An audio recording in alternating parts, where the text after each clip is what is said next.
Conservative MP Richard Fuller is the Shadow Chief Secretary to the Treasury. Thank you for joining us. And James Murray just pointed it out there. I mean, you were in the Treasury under Liz Truss. It's nice to have a fiscal event, isn't it, where the markets don't panic and borrowing costs don't skyrocket. It's quite novel for you, I suppose. Well, it'd be nice to have a fiscal event where we could recognise that the businesses that we depend on to grow are actually growing. What we've seen today is that the latest forecast for this year is that that has been halved.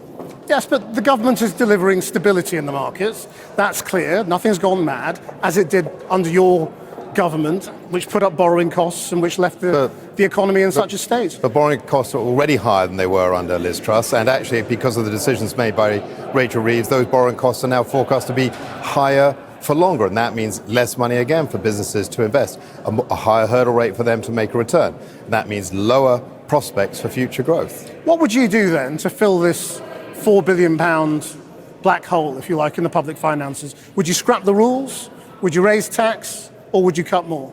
Well, it's 14 billion because she was 9 billion up, then she went 4 billion down. So it's a 14 billion swing that she's had to make up in just, let's count, what, 5, 6 months? So what would you do? So I think we would make different choices. I think one of the things that has been most damaging is the jobs tax and the reaction that has had from businesses large and small across this country. So you would reverse that, would you? So the important recognition is the impact you can have by tax rises. But would you reverse that? No, I think we'd make different choices. So that would cost us even more, wouldn't it? So we'd have an even bigger hole. So where would you find the money? No, we wouldn't. So, for example, you were talking earlier on about the reductions on welfare. And to be fair, you said very strongly, asked the Labour minister some very tough questions about Labour government doing that. The Conservatives went into the election saying that we would cut welfare more than Labour has offered today. We were offering £12 billion per year of So you'd push even more people into poverty. And the reason why that isn't, as James was answering, that's just part of the two sides. The whole reason, I've been in Parliament long enough to go through a series of these changes on welfare. The goal is always to try and find pathways for people to get back into work, because that's where people Why did it get so bad dignity under the Conservative I think it's a very good question, and we were wrestling with it in government. One of the main reasons is there was a big uptick that occurred during and after COVID, and also a big uptake in mental health and anxiety issues. And some of the work capability systems had changed during COVID because they went from direct face-to-face, like we're having, to being online. And in that case, some of the approval processes went up, the rates went up.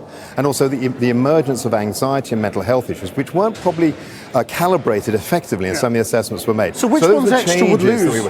We were looking, so it was actually changed. I mean, this government's tackling young people claiming disability benefits and new claimers of disability benefits. Who would you like to take benefits away from? Well, I think it's a matter of which programmes you wish to change. And so we would look in addition to what Labour has said, at fit notes that doctors look at, put forward. That's to look at issues who are presenting the fact they say, I have mental health or anxiety issues, I cannot work. That wasn't covered initially by the way in which the fit note process was reformed by earlier Conservative administrations. That'll be one of the ways that we make changes.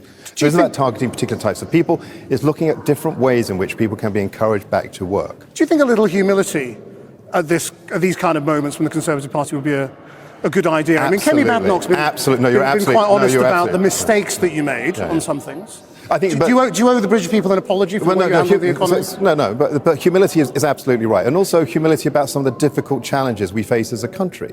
You know, you were talking earlier on about the need for us to look at ways in which we might have to put more money for our defence. That's a really big change to make. That means difficult choices in other areas of public expenditure. So I think you're absolutely right. The politicians sometimes should look and say, and we're quite collegial, look at ways that we can work together. But one of the things where we have a big difference from Rachel Reeves is that she is putting a punishing burden on private sector businesses, and that's destroying growth in our economy, and that's a choice we wouldn't have made. Richard Fuller, thank you very much. The Chancellor's